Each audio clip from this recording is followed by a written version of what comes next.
Continuamos en el curso de Geopolítica. Estamos en la sección tercera. Hablamos sobre los monográficos en conflictos actuales, en concreto América Latina, Colombia.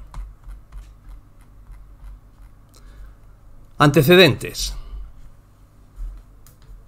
El conflicto armado en Colombia, activo desde mediados del siglo XX, es uno de los más largos y enquistados del planeta. Aunque la presencia de grupos guerrilleros y paramilitares fueron fenómenos que se dieron en numerosos países latinoamericanos durante el siglo XX, la mayoría de estos conflictos terminaron hace 2 o 3 décadas. Los factores de iniciación y evolución del conflicto colombiano son muy amplios y han estado en continua metamorfosis. Hay varias opiniones sobre los verdaderos antecedentes sociales que provocaron el conflicto armado en Colombia. Darío Fajardo considera que el desencadenante del conflicto y de los enfrentamientos entre el Estado y las guerrillas fue por el factor agrario. También Javier Giraldo, partiendo de la tradición jurídica del derecho a la rebelión, enfocaba la tierra como el eje fundamental para entender el conflicto, ya que ésta está relacionada con necesidades básicas como la vivienda, la alimentación, el trabajo y el dinero, considerando que el Estado no garantizaba dichas necesidades y al no garantizarlas daba derecho a los ciudadanos a rebelarse contra él mismo, por lo cual surgió la guerra. Por otro lado, Víctor Moncayo también considera que el conflicto surgió por el aparecimiento del capitalismo, es decir, por la imposición de un orden capitalista, lo cual produjo una lucha de clases y una serie de conflictos sociales profundos. Esta situación produjo en Colombia el surgimiento de ejércitos insurgentes. Román Vega y Vicente Torrijos destacan el papel de los Estados Unidos y el contexto internacional en el surgimiento y desarrollo del conflicto colombiano. Román Vega considera que Estados Unidos se ve beneficiado, como siempre, en parte por la guerra colombiana, por lo que interviene como actor estratégico y directo en el conflicto, aunque aparentemente solo vea como una mera influencia externa. Vicente Torrijos destaca la influencia que tuvo la Revolución Cubana y la expansión del comunismo en los procesos que provocaron el surgimiento de las guerrillas colombianas. Gustavo Duncan plantea que el conflicto colombiano surge por actos relacionados con la exclusión, desigualdad, criminalidad y especialmente con la práctica del secuestro y del narcotráfico. Estas variables configuraron las dinámicas de los grupos insurgentes, tanto guerrilleros como paramilitares, y redefinieron las relaciones entre el centro y la periferia, ya que el Estado era incapaz de ofrecer una protección efectiva en las regiones, permitiendo la construcción de estructuras alternas de poder en esos territorios. El narcotráfico en sí se considera uno de los principales antecedentes, así como el más importante y el más detonante. En otro sentido, Eduardo Pizarro determina que hay una serie de causas que provocaron el origen del conflicto colombiano. Dichas causas fueron conocidas como fallas geológicas en la construcción del Estado. Estas hacen referencia a la debilidad institucional del Estado, producto de un desordenado y caótico proceso de constitución y consolidación. Una vez comentados los antecedentes sociales de la guerra en Colombia, debemos atender a los antecedentes históricos de la misma. Hay que diferenciar 3 situaciones o periodos distintos. 1. Periodos de la violencia. Esta fue una época que se dio entre finales de la década de los años 40 y la década de los 50. Tiene sus orígenes cuando Colombia, conocida entonces como Nueva Granada, se independizó de España e inició una pugna sobre el modelo de Estado que debía adoptar el país. En el siglo XIX, el Partido Conservador y el Partido Liberal de Colombia se institucionalizaron. El primero se caracterizaba por defender un sistema social y político que protegía los intereses de la clase adinerada, mientras que el segundo se presentaba como una alternativa reformadora y en defensa de los intereses de comerciantes y grupos menos favorecidos de la sociedad. La lucha entre ambas fuerzas se evidenció a través de 54 guerras civiles. 14 de conservadores contra liberales, 2 de liberales contra conservadores y 38 de liberales contra liberales. Estos enfrentamientos fueron los desencadenantes del periodo de violencia que se vivió en Colombia. El otro punto sería el Bogotazo. A inicios del siglo XX, los enfrentamientos entre liberales y conservadores, el auge de la violencia, los asesinatos y agresiones eran sufridos por la sociedad colombiana a diario. El contexto social y económico en el que se encontraba el país, inflación e impacto de la crisis económica ocasionada por la Segunda Guerra Mundial, fomentó los procesos de radicalización de los movimientos políticos. El asesinato del candidato a la presidencia liberal, Jorge Eliezer Gaitán, el 9 de abril de 1948, propició una ola de violencia en la ciudad de Bogotá, conocida como el Bogotazo, 1948, que pronto se extendió al resto del país. Se produjeron actos violentos, incendios a edificios públicos, destrucción de archivos, asesinatos a funcionarios, asaltos a comercios, atracos a las iglesias. En algunas localidades se establecieron tribunales populares, se produjo la destitución de alcaldes, fuga de presos y se formaron gobiernos revolucionarios. Otro punto sería el Frente Nacional. En 1956, el Partido Conservador y el Partido Liberal firmaron el Pacto de Benidorm, en España, un acuerdo que establecía el sistema de alternancia política entre ambas fuerzas. Este pacto tuvo vigencia hasta el año 1974 y fue defendido como un regreso al sistema democrático después de la dictadura militar del general Gustavo Rojas Pinilla. Sin embargo, el pacto incluía únicamente a los dos partidos tradicionales, razón por la cual se originó el surgimiento de movimientos opositores: el Movimiento Revolucionario Liberal, el MRL, el Movimiento Obrero Independiente Revolucionario, el MOI, y la Alianza Nacional Popular, la ANAPO. En 1964, en el marco de un pacto de alternancia del poder entre los partidos liberal y conservador, el Frente Nacional, que excluía otras opciones políticas, nacen dos movimientos de oposición armada que se plantean la toma del poder: el ELN, Descomposición Universitaria y Obrera Expiración Guevarista, y las FARC, EP, de tendencia comunista y agrarista. En los 70 surgen diversos grupos tales como el M-19 y el Ejército Popular de Liberación, el EPL, que terminan negociando con el gobierno e impulsando una nueva constitución en el 1991 que establece los fundamentos de un Estado social de derecho.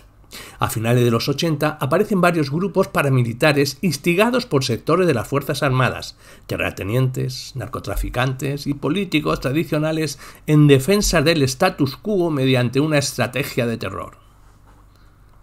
La actividad del narcotráfico influye en la esfera económica, en la política, social y contribuye al incremento de la violencia. En 2016, la firma de un acuerdo de paz con las FARC llevó a su desmovilización y transformación en partido político. Las actividades de la guerrilla condujeron a la formación de organizaciones paramilitares de derecha, principalmente de las Fuerzas de Autodefensa Unidas de Colombia, la AUC, como un medio para proteger a los terratenientes, los narcotraficantes y los empresarios locales de los ataques y secuestros de las fuerzas guerrilleras. Ha habido acusaciones periódicas de vínculos entre los paramilitares y el Estado en la guerra contra la guerrilla, aunque el gobierno, claro, lo ha negado. Desde sus orígenes, tanto la guerrilla como los paramilitares se han involucrado cada vez más en actividades criminales: secuestros, extorsiones, bombardeos, asesinatos, y han dado una nueva dimensión al problema del narcotráfico. Con los años, el gobierno de Colombia ha mantenido varias conversaciones de paz y negociaciones con grupos guerrilleros, con diferentes grados de éxito. En los últimos años también se ha visto disminuir el poder de los paramilitares. Después de una legislación de amnistía generosa y controvertida que ofrecía una reducción significativa de las penas de prisión, a mediados de 2006, aproximadamente el 95% de la fuerza total estimada de las AUC se disolvió. Las conversaciones de paz con el ELN comenzaron en febrero de 2017. Las dimensiones del conflicto colombiano. Dimensión regional. El conflicto colombiano se ha percibido por muchos países vecinos como una amenaza regional que tiene su origen en diversas causas. Entre ellas podemos destacar las violaciones de derechos humanos, especialmente relacionadas con la industria del narcotráfico, tráfico ilícito de armas, trata de seres humanos, violencia sexual, entre otros crímenes, los desplazamientos y migraciones de la población y las controversias surgidas en zonas causadas por los guerrilleros y los paramilitares. En el contexto regional, las posiciones de los países vecinos son relativamente dispares, principalmente en sus visiones sobre los movimientos subversivos. Hay quienes los consideran agrupaciones beligerantes, como Venezuela. Otros que lo definen como grupos terroristas, Estados Unidos, Canadá, Chile, Perú, Costa Rica, Honduras. Y otros que condenan sus acciones violentas y exigen la liberación de los secuestrados, pero se abstienen de calificar a los insurgentes. Por ejemplo, Ecuador, Argentina, Bolivia, Brasil, México, por citar algunos. En cuanto a Estados Unidos, la interacción de Estados Unidos y Colombia en relación con el conflicto colombiano se remonta a principios de los años 60, momento en el cual la administración Kennedy anunció la creación de los llamados Cuerpos de Paz, una iniciativa americana, hoy día agencia federal, para contener el comunismo en los países subdesarrollados. En el contexto colombiano, lo que fuera pensado como un programa para el desarrollo agrícola y rural fue mutando en un negocio de tráfico de marihuana, situación que a finales de los 70 se extendería y recibiría el nombre de Bonanza Marimbera. Paralelamente, el gobierno estadounidense creó un programa de ayuda económica, política y social para América Latina, llamado Alianza para el Progreso, que Colombia aprovechó para consolidar un aparato militar que pudiera hacer frente a los grupos armados que se estaban fraguando. Sin embargo, los cambios en el panorama internacional, influenciados por el término de la Guerra Fría y la política exterior estadounidense, la concepción que se tenía en Colombia de los grupos armados fue mutando progresivamente hasta ser considerados grupos terroristas y narcotraficantes. De esta forma, Clinton y su homólogo colombiano, Andrés Pastrana, diseñaron un programa de colaboración militar antinarcótico, el Plan Colombia, con el fin prioritario de acabar con los actores armados ilegales y ayudar a la tecnificación de las Fuerzas Armadas. A principios de 2016, la administración Obama quiso erigirse como uno de los principales socios para la paz en el país, anunciando en febrero de 2016 el nuevo Plan Paz Colombia. La inversión económica inicial ascendería a $450 millones en el año 2017, con destino directo al presupuesto nacional colombiano y segmentado en 4 áreas principales: seguridad y antinarcóticos, desarrollo rural, víctimas y justicia y desminado.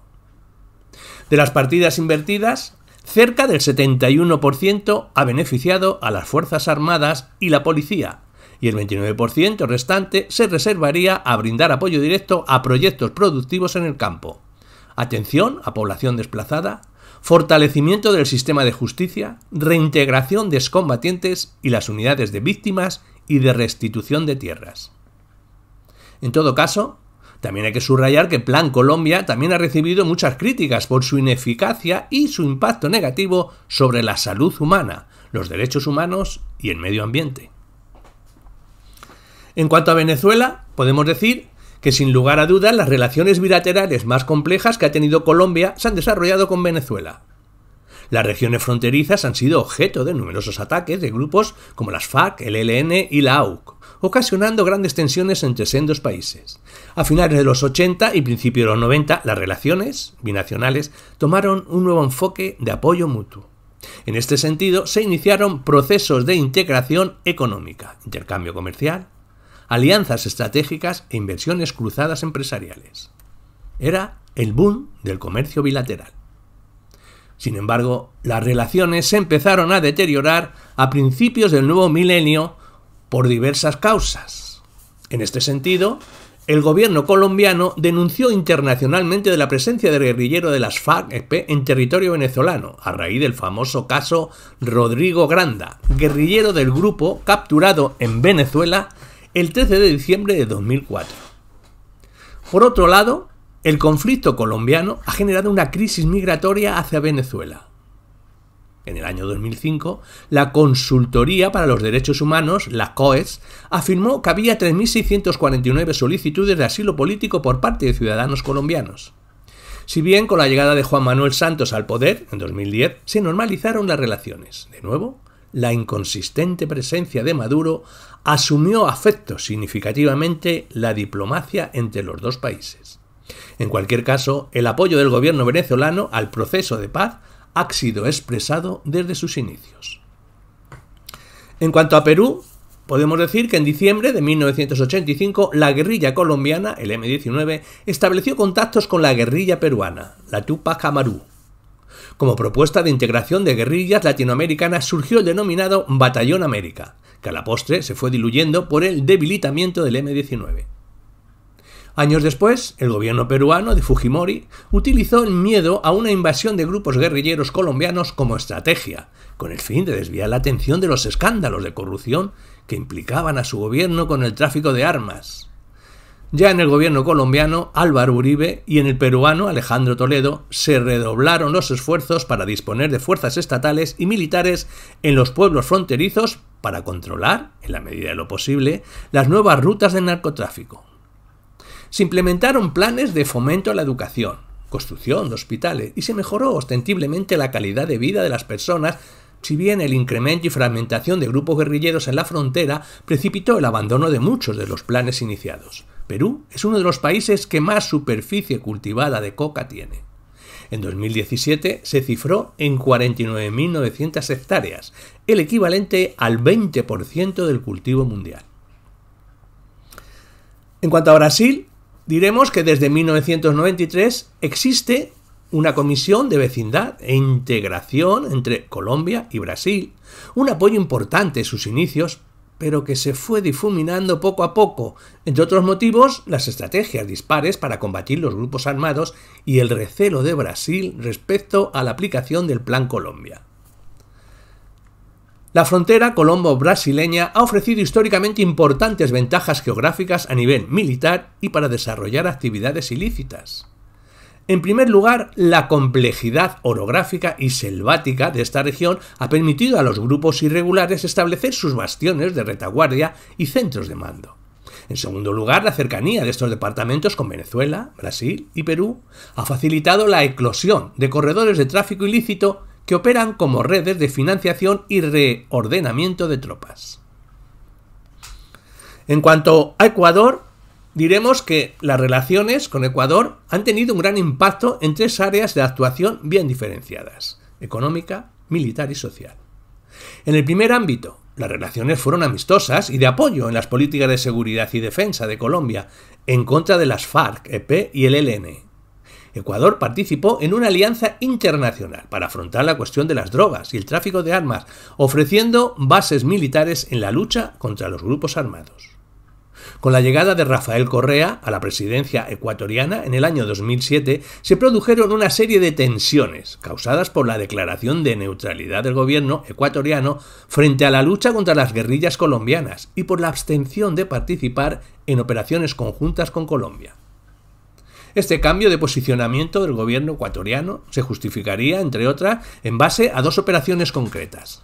La primera, la incursión de aviones de fumigación con glifosato a territorio ecuatoriano en el marco del Plan Colombia, y la segunda, la incursión militar en territorio ecuatoriano en persecución de miembros de las FARC-EP, en el marco de la Operación Fénix, que terminó en el bombardeo del campamento en el cual se encontraba Raúl Reyes. La llegada de Juan Manuel Santos a la presidencia también significó la recomposición de las relaciones con Ecuador. Pese a las tensiones vividas, tanto Venezuela como Ecuador han sido aliados clave en la resolución del conflicto armado colombiano debido no solo a su cercanía geográfica, sino también a su afinidad ideológica con los grupos guerrilleros colombianos, facilitando los acercamientos, la construcción de confianza entre las partes y la meditación. De hecho, Venezuela fue garante del proceso de paz con las FARC-EP y Ecuador ha sido garante de las conversaciones entre el gobierno colombiano y el ELN, desde febrero de 2017 hasta abril de 2018. De Panamá, ¿qué diríamos? Pues que en el caso de Panamá, su intervención en el conflicto colombiano se ha encauzado a través de dos vías fundamentales: el tráfico de armas y el blanqueo de capitales. La frontera entre Colombia y Panamá ha sido un escenario útil para la prolongación del conflicto y la diversificación tanto de actores como actividades criminales. Cabe destacar que las FARC al igual que las autodefensas, encontraron en esta área limítrofe una línea directa de acceso a armas, municiones y explosivos que resultaba indispensable para sostener su esfuerzo armado en el departamento y en el resto del país. Baste recordar el famoso caso del buque El Carina, que transportaba un amplio cargamento de armas y hundido por la Armada colombiana a principios de los 80, o el buque Waterloo, en 2001, que según la OEA también transportaba armas y municiones con destino a grupos paramilitares. La financiación de las FARC, las autodefensas en su momento y hoy en día de los urabeños no se reduce al narcotráfico. La conexión entre Panamá, el norte choacano, Turbo y Medellín, así como el limitado control aduanero, fiscal y migratorio, han alimentado una situación propicia para actividades ilícitas de alta rentabilidad, como la entrada de bienes de contrabando, el lavado de activos, la trata de personas y el tráfico ilícito de migrantes. Los actores del conflicto armado. El conflicto colombiano ha estado influido por elementos sociales, ideológicos, económicos e internacionales, caracterizado por la pluralidad de actores que lo han alimentado y transformado. Aunque los principales actores del conflicto siempre han sido, en su mayoría, los partidos políticos tradicionales y los movimientos guerrilleros, el surgimiento de diferentes grupos revolucionarios, paramilitares y la influencia del narcotráfico han tenido mayor o menor predominancia según el periodo analizado. En todo caso, el Estado colombiano, en tanto que Estado, ha tenido responsabilidad en la durabilidad e impacto del conflicto, si bien ello no debe ocultar el poder de actores no estatales y la imbricación entre unos y otros. En líneas generales, la sociedad colombiana se ha caracterizado por estar fracturada. Por un lado, una élite política, con fuerte presencia regional, latifundista y monopolizadora, y por otro, grupos minoritarios, como los indígenas, afrodescendientes y campesinos, y que han estado en una palmaria situación de desigualdad social. En cuanto a la naturaleza del conflicto, cabe reflexionar sobre la idea de la continua evolución a lo largo de 6 décadas. Ha habido autores como Jiménez Piernas que consideran que un conflicto, como el colombiano, tiene la naturaleza de guerra civil, en algunos periodos, mientras que en otras fases puede ser calificable de disturbios internos. Fuerzas Armadas de Colombia. A enero de 2016 se estimaba que Colombia tenía unos 445.000 efectivos militares en activo y otros 62.000 en reserva. En 2017 se estimó que Colombia tenía unas 369.100 efectivos militares en activo y 142.450 en reserva. Sin embargo, en el pasado se afirmaba que la fuerza de combate efectiva del Ejército Nacional era considerablemente menor que la sugerida por las cifras de fuerza total. Fuerzas Armadas Revolucionarias de Colombia, la FARC-EP. El grupo rebelde izquierdista más antiguo y más grande de Colombia, las FARC-EP, se formó en 1964, con la misión de derrocar al gobierno e instalar un régimen marxista a través de la lucha armada. Al principio las FARC obtuvieron el apoyo de la Unión Soviética y continuaron teniendo fuertes lazos con el Partido Comunista colombiano hasta mediados de los años 80. Cuando las fuerzas paramilitares lucharon con el grupo en la década de 1990, las FARC comenzaron a financiar su campaña a través de la participación y la fiscalización del tráfico ilegal de drogas, así como el secuestro y la extorsión. En combinación con actos de violencia contra civiles, esto condujo a una pérdida de apoyo entre la población civil. A finales de 2016 se firmó un acuerdo de paz entre el gobierno y las FARC, poniendo fin al conflicto entre las dos partes. Ejército de Liberación Nacional, el ELN.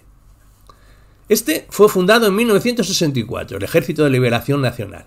Es el segundo grupo rebelde izquierdista más grande de Colombia, después de las FARC. La ideología del ELN se basa en el marxismo-leninismo y la teología de la liberación, una filosofía predominantemente católica, con un fuerte énfasis en la conciencia social y la justicia. El ELN se consideraba un movimiento de liberación, formado con el objetivo de derrocar al gobierno gobernante.